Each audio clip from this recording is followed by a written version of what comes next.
Chicos, muy buen día, espero que hayan tenido una excelente semana.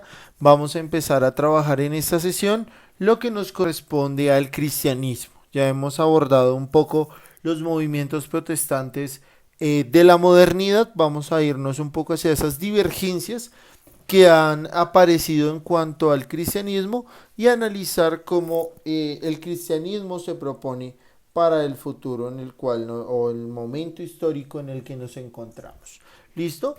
Fundamentalmente, ¿qué debemos recordar del cristianismo? El cristianismo parte o tiene una continuidad con las ideas del judaísmo, pero se basa en la creencia sobre una persona específica que es Cristo o Jesús. ¿Listo? Hay que tener en cuenta que la lógica central del cristianismo es que quien cree en Cristo, quien cree en Jesús, logra la salvación.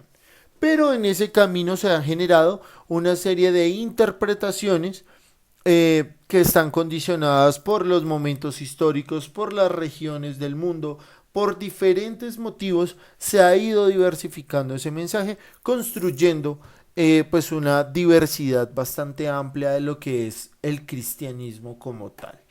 ¿Listo? Entonces vamos a ver en esta gráfica que tenemos aquí, tenemos el cristianismo primitivo, es decir, el que proviene de los 12 apóstoles, cómo vamos a tener unas divergencias desde el catolicismo, del cual muchos hacen parte, y de ellas vamos a tener pues el anglicanismo, el protestantismo, que ahí pues, tendríamos al luteranismo, al calvinismo, los movimientos anabaptistas, que ya los explicaremos más adelante. Y vamos a tener unas ramas mucho más antiguas que algunas basan o tienen una diferenciación muy mínima unas sobre otras. ¿Listo?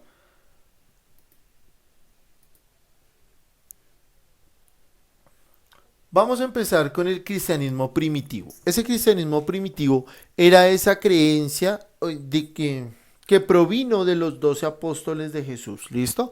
Entonces va a estar muy condicionada a ese siglo primero, siglo segundo de nuestra era, en la cual estos apóstoles migraron por diferentes partes del mundo, fundando comunidades, fundando iglesias en diferentes regiones.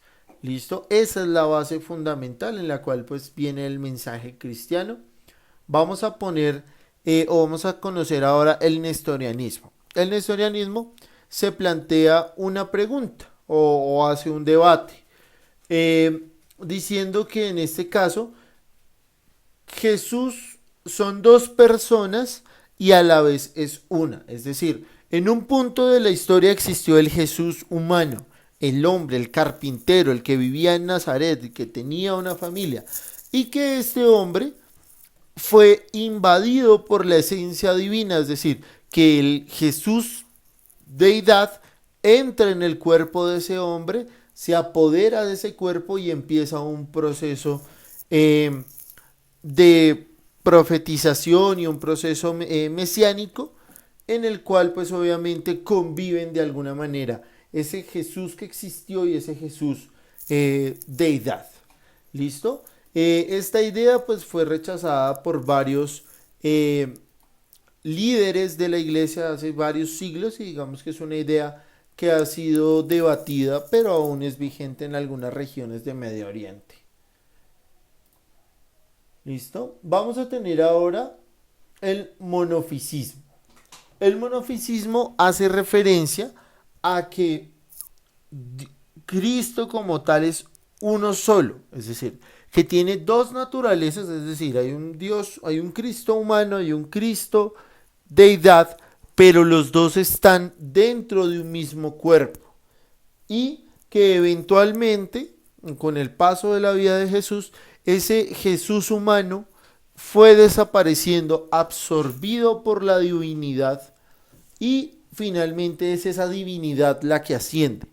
¿Listo? Entonces son posturas muy de corte teológico para explicar la esencia de Cristo y poder entender por qué o cómo debe construirse ese culto a la deidad. Vamos a tener también lo que se conoce como la ortodoxia oriental. Las iglesias ortodoxas orientales hace referencia a todas las iglesias que se formaron en lo que fue el antiguo imperio bizantino y en todo lo que va a ser el Medio Oriente, incluso llegando hasta India. Hay tres divisiones principales. Está la iglesia ortodoxa copta. Copto significa egipcio.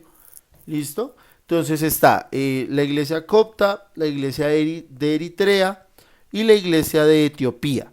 Son las principales. Esta iglesia tiene obviamente otros países de influencia, sobre todo en el norte de África y en la zona del Cuerno africano, hacia el Mar Rojo. Esa es la zona donde van a influir estas iglesias y ellas apoyan la teoría del monofisismo.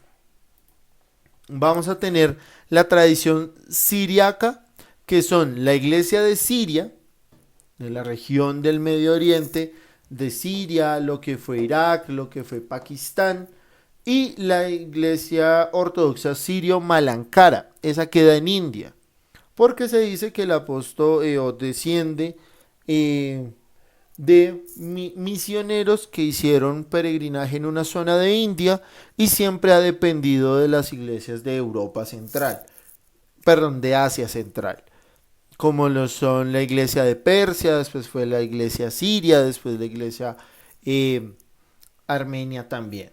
¿Listo? Y la iglesia de Armenia, que se conoce como la iglesia apostólica de Armenia, que queda hacia la región de la península de Anatolia, la actual Turquía, el país actual de Armenia, unas zonas de Georgia, esa zona del continente asiático, donde también hubo un gran peregrinaje cristiano en los primeros siglos y durante el imperio bizantino. Y vamos a tener la iglesia ortodoxa. La iglesia ortodoxa o católica apostólica ortodoxa es la iglesia griega que tuvo su origen en el imperio bizantino. Ustedes pues vieron esta parte muy seguramente en sociales del año pasado. Y en ella pues vamos a ver que ellos remontan o se apegan mucho a esa tradición clásica. Esta iglesia católica ortodoxa se va a separar de la iglesia católica apostólica romana a partir de algo que se llama el cisma de Oriente, que este cisma se dio por un concepto teológico y filosófico que ponía en duda si las figuras, las representaciones de Dios, de la Virgen, debían ser veneradas como un objeto santo. Entonces, mientras unos apoyaban que en esa figura estaba la esencia de Dios porque era una figura de Dios, los católicos romanos van a decir, no, la estatua es una representación, es para que usted se dé una idea, pero eso no quiere decir que sea, o sea, que haya parte de Dios metido en cada cuadro, cada estatua. Entonces digamos que esta iglesia se va a separar en el cisma de Oriente y va a seguir funcionando. Una característica que tiene la iglesia ortodoxa es que la iglesia ortodoxa es acéfala. ¿Qué quiere decir? Que cada una de ellas, cada iglesia de cada región se controla a sí misma.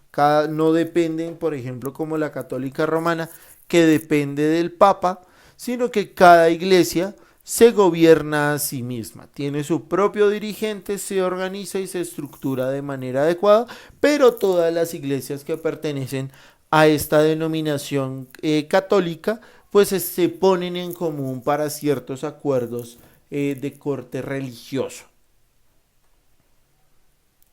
¿Listo? Entonces, teniendo en cuenta como esos antecedentes, ahora vamos a hablar un poquito de esta última como variación del cristianismo que tenemos, que es el anabaptismo. El anabaptismo es un concepto que surge en el siglo XVI y se sigue aplicando aún hoy en las iglesias cristianas, y es la idea de que no se deben bautizar niños.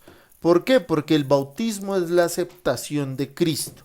Y en ese sentido se considera, o los anabaptistas consideran, que un niño no tiene pecado, un bebé no tiene pecado.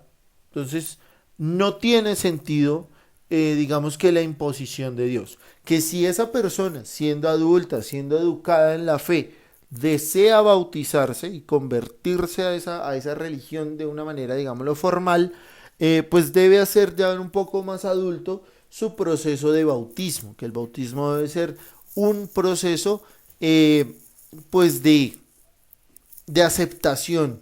¿Listo? Entonces, chicos, algo curioso es que si vemos, hay muchas variaciones, incluso muy pequeñas, en las maneras de interpretar el concepto de Cristo, su origen, su manera de verlo, de rezarle, de orarle, pero lleva a lo mismo, a que su base sigue siendo la misma. Fue alguien que vino, dejó un mensaje, sigamos. ¿Listo? Sin embargo, pues como ustedes han visto, pues han habido guerras entre grupos de mismos cristianos simplemente por comprender o por imponer una verdad sobre todas las demás.